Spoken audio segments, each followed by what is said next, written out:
Tim Prister with Tim O'Malley following Notre Dame's announcement that they'll be participating in the Cotton Bowl against number 2 Clemson. Notre Dame ranked number 3. Of course, in the poll today, we had access to Brian Kelly. We had Drew Tranquil and Julian Love and Ian Book and Sam Mustipher. And I thought one of the interesting things, Tim, is Brian Kelly's reference to, I mean, he's built for playoff football, which is his background at Grand Valley State. And he talked about, this is completely different from a bowl game. You're not preparing for a one game and out. You're preparing for a 2-week run at the playoffs and a national championship. And I guess I hadn't really thought in those terms, but that is his background, and he feels comfortable doing it. I thought it was interesting. He referenced something you'll never hear a coach going to a bowl reference, that not everybody wants to play in the bowl. Some guys might not play because they're hurt. Some guys just aren't into it as much. Some people are there for the swag. This is not the situation. And he kind of mentioned, hey, I know how to get them ready. And he had never at any point referenced one game.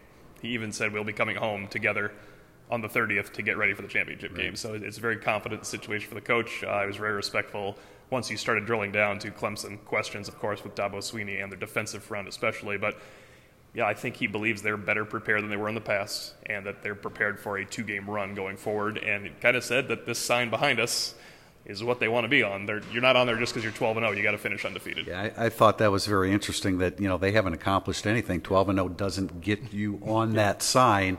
Only 14-0 will get you on that sign. So, I thought some interesting stuff. Obviously, a lot of talk about Clemson, and I think between now and the 29th, I know I'm going to be focusing on that Clemson defensive line a lot. And not only is the starting lineup good, but they have depth. They do what Notre Dame does and play some backup guys. That's something Rocky Boyman in my interview with him this week said. They go deep and they get productivity from that backup line as well.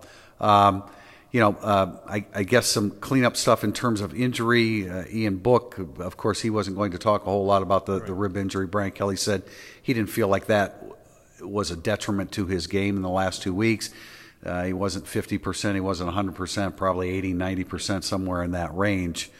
Any talk about Tagovailoa Mosa coming back, it's in the very, very early stages, so we can't answer that yet. Kevin Austin's in the mix, back in the mix. He also talked about playing some younger players, maybe some speed on offense.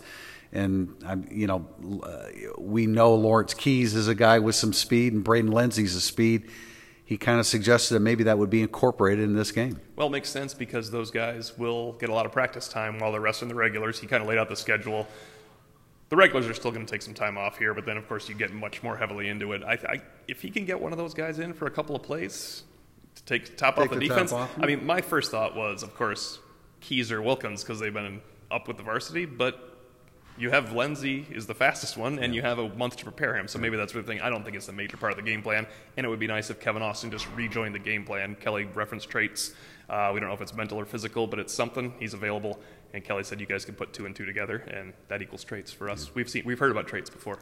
Brian Kelly admitted that Brandon Wimbush, every coach tries to get a player like that into the equation. To their fault, I thought yesterday. Yes, well, absolutely, and maybe to Notre Dame's fault a little bit too at the end of the season as well. But he talked about how difficult that is, and so you have to try to strike a balance. You kind of get the sense that that isn't necessarily something that they're going to put a whole lot of time and thought and effort into. Yeah, I think there'll be tweaks. I don't think the Brandon Wimbush package, unless he specifically is the best guy to run a play. I think it was hammered home yesterday that when you're splitting out Tua and you're splitting out Jalen Hurts, it doesn't make sense. I don't think it's going to be a major portion of this. But the preparations have started in earnest, but it's going to really start picking up in about a week and a half. Right. They're in exams. They'll really start to practice next Saturday, December 8th. That'll probably be the next time that we have access to Brian Kelly and a couple players. Until then, exam work, and we have a lot to write about from today. So that's it here from Notre Dame as Notre Dame accepts the bid, number 3, Notre Dame versus Clemson in the Cotton Bowl.